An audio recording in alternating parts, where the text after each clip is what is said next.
প্রান্তিক খামারিদের সংগঠন বাংলাদেশ পোল্ট্রি অ্যাসোসিয়েশন ১ মে থেকে সারা দেশে ডিম ও মুরগির খামার বন্ধ রাখার ঘোষণা দিয়েছে। বৃহস্পতিবার ১৭ এপ্রিল গণমাধ্যমে পাঠানো বিবৃতিতে এ তথ্য জানানো হয়।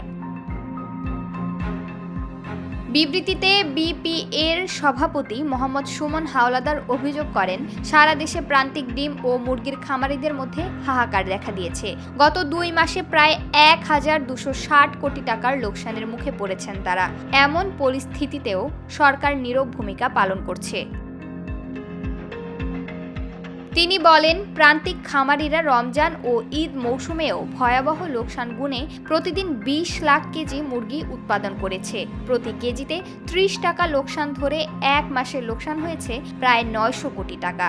এছাড়া দৈনিক ৪ কোটি ডিমের মধ্যে ৩ কোটি ডিম উৎপাদন করেছেন প্রান্তিক খামারিরা। প্রতি ডিমে ২ টাকা করে লোকসান ধরে ২ মাসে ডিমে লোকসান হয়েছে ৩৬০ কোটি টাকা। সব মিলিয়ে ২ মাসে ডিম ও মুরগির খাতে মোট ১,২৬০ কোটি টাকা লোকসান দাঁড়িয়েছে।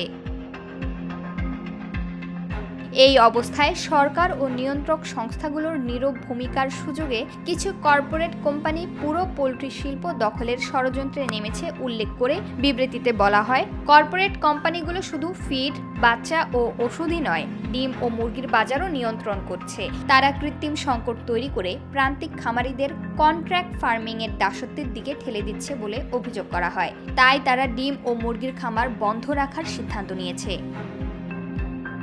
প্রমা কান্তা কোয়েল, বার্তা 24।